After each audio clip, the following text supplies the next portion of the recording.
From the campus of the University of Nebraska at Omaha, consider this with Cathy Wyatt, a program of issues and information behind today's news.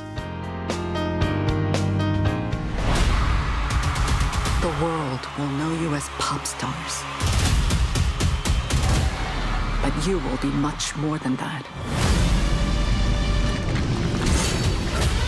You will be hunters.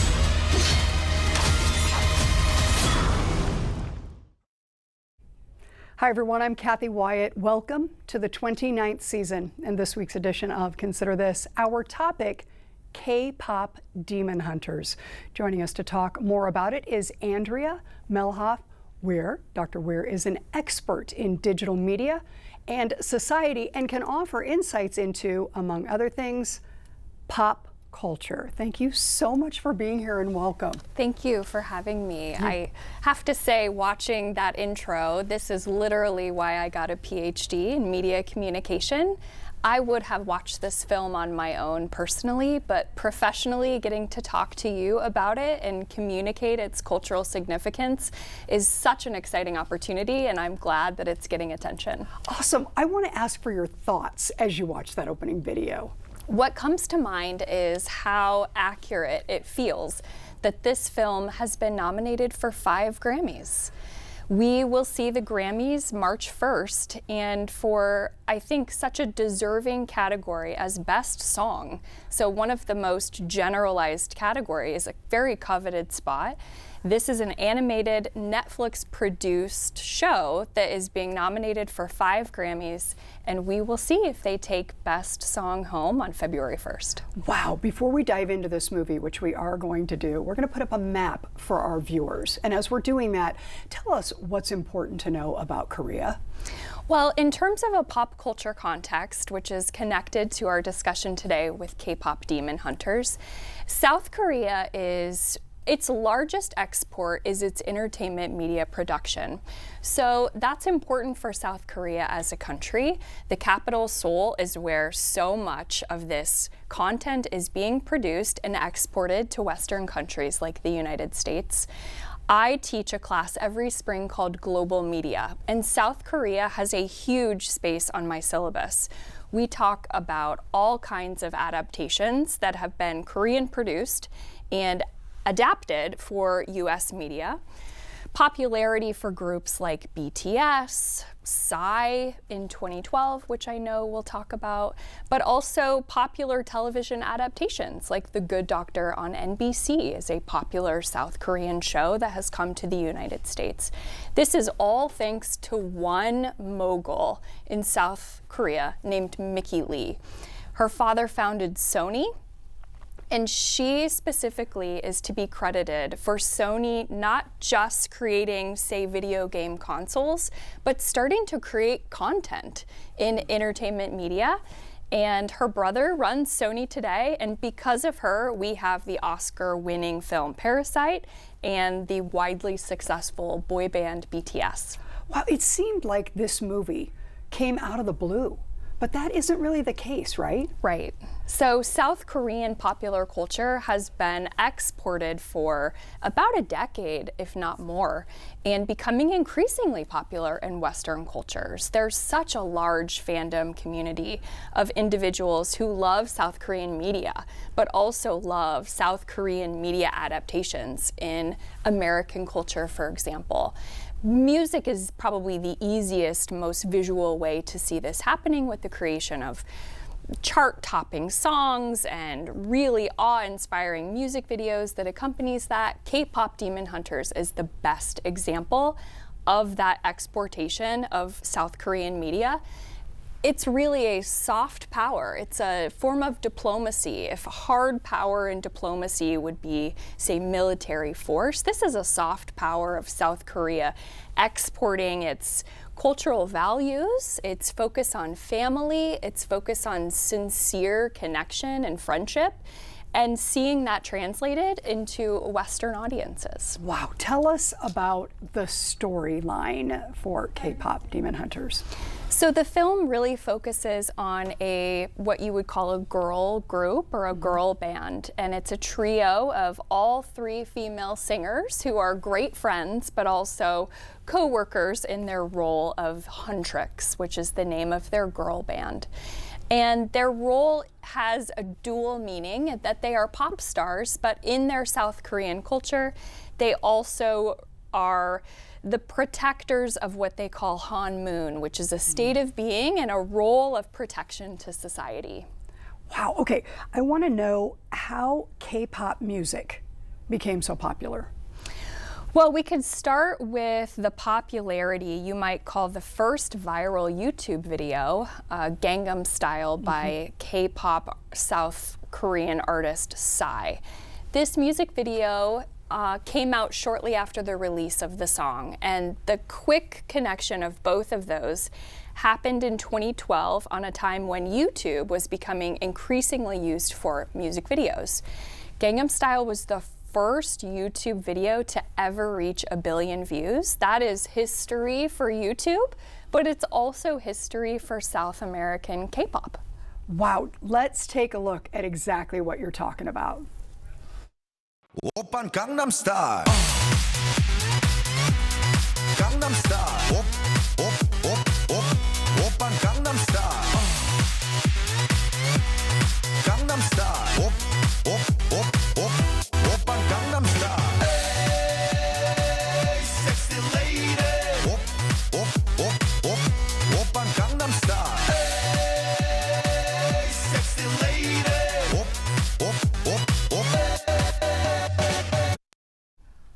Okay, I'm watching this. What is our takeaway? I mean, that is pretty darn cool. So talk to us a little bit more about what we just saw.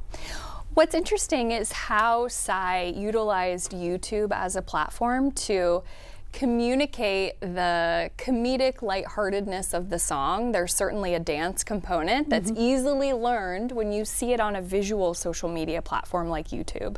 So it's really taking advantage and co-opting this height of YouTube in 2012 and connecting that with a song that you're releasing. It was unexpected, it was light, it was comedic. To the internet's chagrin, it was also a point of making fun of South Korean culture. There were certainly plenty of memes that attacked Psy, but the evolution of that has led us to where we are today, where South Korean music videos are highly saturated, highly visual, and very catchy, a trend that we still see with the popularity of K-pop groups, most meaningfully BTS. Well, the soundtrack in this movie is unbelievable. You referenced it earlier. These are original songs that were recorded by K-pop pop stars, right? Yes. We're going to take a listen to one now, and then I want to get your reaction to that. So sweet, so easy on the eyes, but hideous on the inside. Whole life spinning lies, but you can't hide, baby. Nice try. I'm about to switch up this vibes. I finally open my eyes. It's time to kick you straight back into the night. 'Cause I see your real face, and it's ugly as sin. Trying to put you in your place, 'cause you're rotten within. When your patterns start to show, it makes the hatred wanna grow out of my veins. I don't think you're ready for the takedown.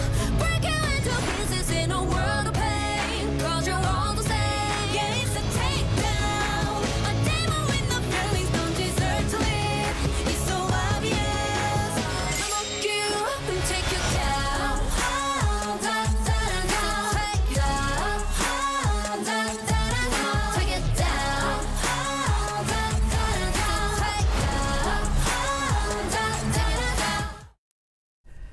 How do you react to that? The songs are so catchy. This is such a strong example of these three K-pop stars in their own right, Ami, EJ, Audrey. They are their own K-pop success stories, but they now have this dual identity as these characters in the film singing these songs.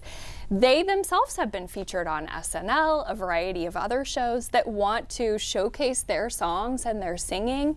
They fit the mold of classic pop songs incredibly well. They're hitting notes that often only pop singers will attempt to sing, high notes that Jessica Simpson, Whitney Houston, Taylor Swift will hit. But even contemporary pop stars today like Billie Eilish or Chappell Roan will say, I hit it that one time in the song, but I can't continue to get that high in live shows. They hit these notes and it works out perfectly for this type of film.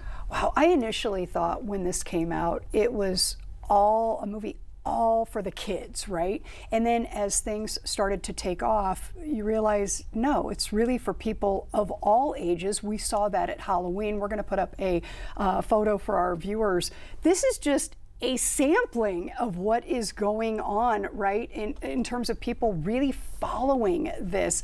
What do you think of when you look at a photo like this? Well, first, there has been a clear love of K-pop Demon Hunters among adults who are K-pop fans themselves and would consume this type of content anyway. But there's certainly been a reaction of parents who have made their own TikTok videos, their own Instagram reels of their video reaction to the songs in the living room, having to walk in the living room and take a second beat to listen to that song, feel that earworm, find the music catchy, enough to sit down, consume the storyline, see and hear and feel the adult storyline comedy webbed inside of the teens and the young people's stories and romances. So it's got such a wide appeal, and we certainly see that in examples like this of adopting these in other media moments, such as Halloween photos on social media. Wow, those two girls dressed as a tiger and a magpie, those are characters in the movie, but also speak to Korean culture. Tell us more about that. Yes, so both of these characters are based on Korean folklore. So that is very much in line with the creation of this story coming out of South America and representing Korean values. So we have these characters who are there to support the other characters in their rite of passage, in kind of going through these milestones of adulthood. And they're as cute and lovable as Abu, who was the sidekick of Aladdin, or Miko, who was the sidekick raccoon to Pocahontas. Yeah. They're lovable, they're characters that younger consumers can really attach onto and ask for that stuffed animal for Christmas. So it's a smart synergy, but it's also a way to incorporate a Korean folklore that will be familiar to those consumers. Wow, culture, mythology, the Saja boys. What's important to know? They're like the other, right? They're the other musical group. Tell us about Saja and what it means. We'll start with that. Saja means in Korean either tiger or a messenger, often in context of a messenger to the past life or a messenger to the afterlife. And in this way, the Saja boys are the dueling boy band to the girl group in K-pop Demon Hunters. They are of the underworld, and their mission is to kind of break the Han Moon barrier that is a protective barrier to society in the above ground. And they're there to communicate their power, but as we move along in the storyline, we see that a character from the girl group has kind of a dual identity with the underworld and the above world, and leaders of this particular group also embrace her path to learning more about that part of her identity.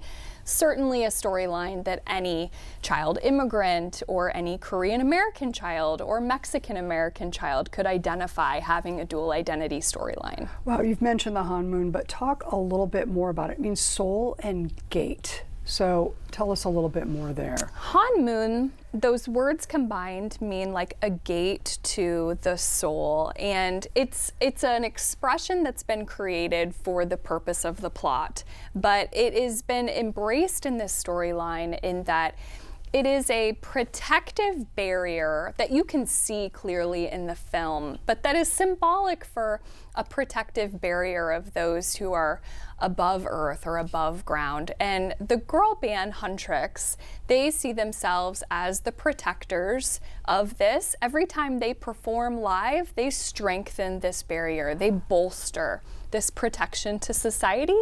They see that as part of their duty as pop stars. Wow. Okay, I do want to talk about the director of this film. What can you tell us about her and maybe the story behind how all this came about? Well, it's really an incredible expansion of Korean American culture. It's certainly a moment in time that she's taking advantage of. It meets a lot of synergistic points in being able to create incredible offshoots of this storyline. KPop Demon Hunters 2 is set to debut in 2029 on Netflix. So her ability to embrace this dual identity storyline, to produce this soft power that's been coming out of South Korea through their entertainment media industry for decades has been very smart, but also just to utilize Netflix in a way to have that be the production studio. This film is also nominated for an Oscar, Best Animated Film. That is noteworthy for an animated film. Last Oscar season was known as the Netflix season. There were so many Oscar nominations coming from Netflix as a producer of films that were being taken seriously. To be considered a nominee for an Oscar in the animated category, you have to be mostly an animated film that's 40 minutes or longer, and you have to be in theaters for a minimum of 7 days in LA County. So to be able to qualify for this showcases that this is such a global sensation, but also a very American sensation, and that it is being nominated for an Oscar for Best Animated Feature-Length Film. I wanted to ask you, Dr. Weare, why animated? Why did we go down that path with this film? I mean, we're watching the videos and we're seeing the real people, right? And then it's going back and forth between. Could have been just as interesting with the real people. Why do you suppose they went down an animated route? And do you think that was the right way to go? It was the right way to go, and I'm glad that they did so. It captures a wider swath of an audience because you're appealing to current children, but you're also appealing to all young adults and adults who've been consuming Asian American, Japanese, Korean American, K-pop, animated media content for potentially a decade or more. So we're capturing those parents, those teens, those children, all can identify, and really just now could you capture those audiences. So the timing is perfect, and the film is beautiful. It is saturated with neon colors, mesmerizing choreography, Grammy-nominated songwriting. I think animated makes the feeling of the Han Moon atmosphere that they're creating in the plot so palatable. And Netflix was such an incredible place to have that because so many viewers could tap into that in their Netflix queue. I want to ask you, because we have viewers watching now who haven't seen the movie, and maybe they do want to take kids, or the kids are talking about it. Is there a discussion that should be had before they actually sit down and watch it that would make for understanding, better understanding in the film? There's certainly a role parents or grandparents could play in, is my child or my grandchild prepared for some of this content? The plot involves individuals and experiences in the underworld, the feeling of life and death and family members who've passed away, which may or may not be appropriate for some audiences or might create questions for parents. So grandparents and parents should be ready to answer those questions, but I think the rating scale that Netflix has assigned the film is appropriate, and most memorably, this is very much a film that is embracing friendship, support from your fellow competitors in your industry, as well as a love for music. When I speak with music educators in town, I spoke with Mr. Bogatz at Picot Elementary, who's a music teacher, and he plays the song Golden in his music classes. This song has made kids love music. They can identify with. As the grades get older, it certainly becomes a polarizing song, which you would expect with older grades who maybe are just done with having to listen to this from their younger siblings at home. But it has made kids excited to sing as well as these K-pop stars, and to learn the words and to embrace this message of friendship. Okay, so kids are at the theaters or they're watching it on Netflix, wherever they are. What is the takeaway for them? Both the short-term impact, and you've talked a little bit about that, but how is the long-term impact? I mean, you're sitting here with me today and you're thinking, it would be great if kids walked away with what? I hope that kids would walk away with the storyline of the main pop singer of the girl band wrestling with this dual identity, one that she has kept secret her whole life, with the encouragement from her parental figure. Her parents have passed. She has a parental figure encouraging her to keep this dual identity a secret, which she does, and she struggles with that. But when she explains to her two best friends in this girl band what she is and who she is and how she holds both of these things, they do nothing but fully embrace her, love her, say that they're there to support her. That's the message that I think kids will find long-lasting, is that we all have dual identities, but when we share in those identities with those we trust, we can find a sense of safety and community, which is a Korean value that is being communicated in this film, that it's incredibly beneficial to American culture. Okay, how much do we know about the second film?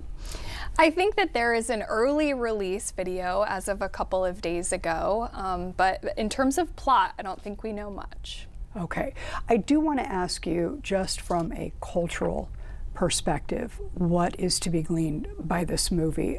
We talk about culture all the time, but it's a matter of really understanding it, and then in this case, Korean culture, right? So for those adults who may be watching and who get a hold of this film, what are the lessons to be learned there? When I teach global media in spring semesters, we get an understanding of the major differences between South Korean media and American media. And I always have students who are big consumers of South Korean media, either on Netflix or have been reading comic books or a variety of animated feature films or shorts since their own childhoods. And when I ask them if they can summarize for the rest of the class the biggest difference between the two cultures in terms of media content, is they say that South Korean media, for example, is so sincere. Sincerity is not the most valued aspect of media content in American culture. Sometimes sincerity is looked down upon.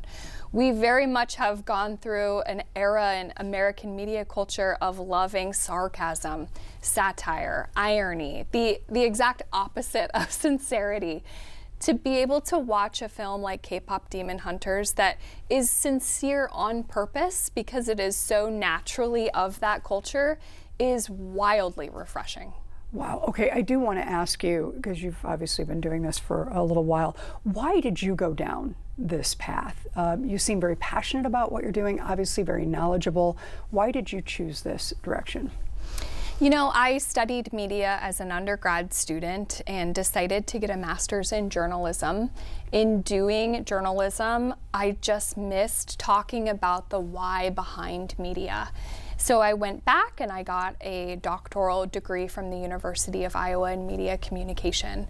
In doing that, I also studied the role of pop culture and gender, specifically in media communication. And I remember learning that the media that we take the most for granted, which is often entertainment media, is the media that is sometimes the most important. It is the least critiqued and the most worthy of analysis and considering how it could be impacting people.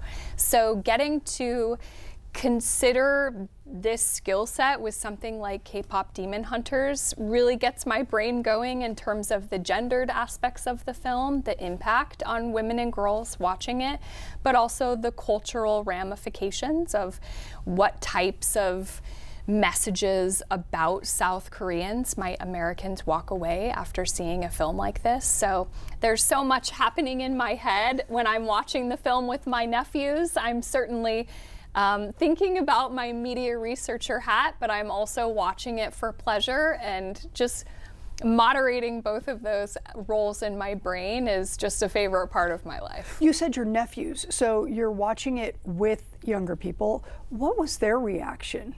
They loved it. Now, I will say, last year they very much loved it. Now that they are in a new grade, if I were to ask them in front of their classmates, they would likely tell me a very different answer. I think that as boys, particularly, get older in elementary school, their social influences kick in around 3rd, 4th, 5th grade. And this is exactly what Mr. Bogatz confirmed when I spoke with him. My nephews love this film. The fact that the 3 main characters was a girl band didn't even occur to them as something that they shouldn't embrace and love. But as they go through schooling and hear reactions from other students, those gendered aspects certainly play a role, particularly in American culture. Okay, we have just a couple minutes left. You're at the university. What are those kids saying? What are those young adults saying to you about a film like this one, talking about K-pop Demon Hunters today? But do you have a most commonly asked question, or is there just a subject matter that keeps coming to the surface? It certainly comes up in my global media class because we are talking about K-pop media content. When I speak with students about it, they've either seen it with younger siblings who are still in the school system, or they have been K-pop fans since childhood, so they would consume that kind of content anyway.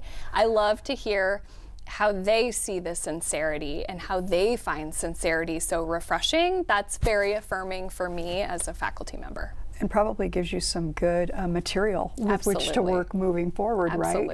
Talking with Dr. Weare today about K-pop Demon Hunters. We do have a website if folks are wanting more information. We'll go ahead and put that up for you now. It is kpop-demon-hunters.fandom.com. Dr. Weare, I think we probably just expanded our viewing audience from what I believe are typically older adults to maybe their kids and grandkids, and hopefully this will become a great movie or a great program for everybody to be watching. Thank you so much for sharing your time and expertise. We appreciate it. Thank you. You bet. Thanks to our students who are working so hard behind the scenes, and of course, to all of you for watching. We'll see you next week.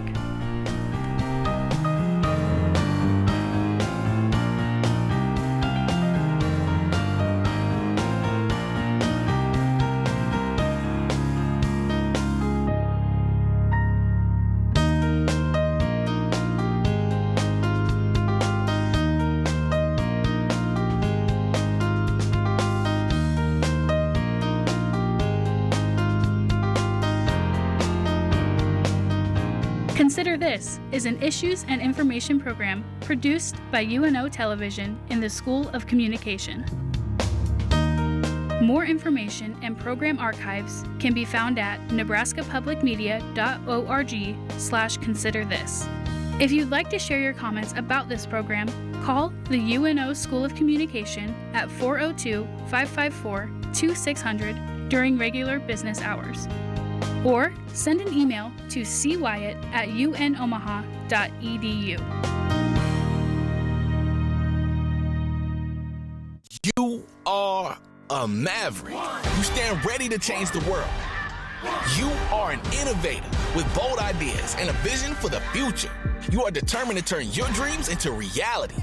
You are a leader, committed to making a difference. Your passion for finding solutions transforms research into real-world impact. You are unique, and your voice matters. Your individuality breathes life into the community you're shaping. You are driven, always striving for excellence. Your passion, your hustle, it's not just about today. It's about opening doors to tomorrow. Every skill you sharpen, every connection you make is building the foundation for your future success. With Omaha as your campus, you're at the center of it all. Here at UNO, the possibilities are as endless as your potential.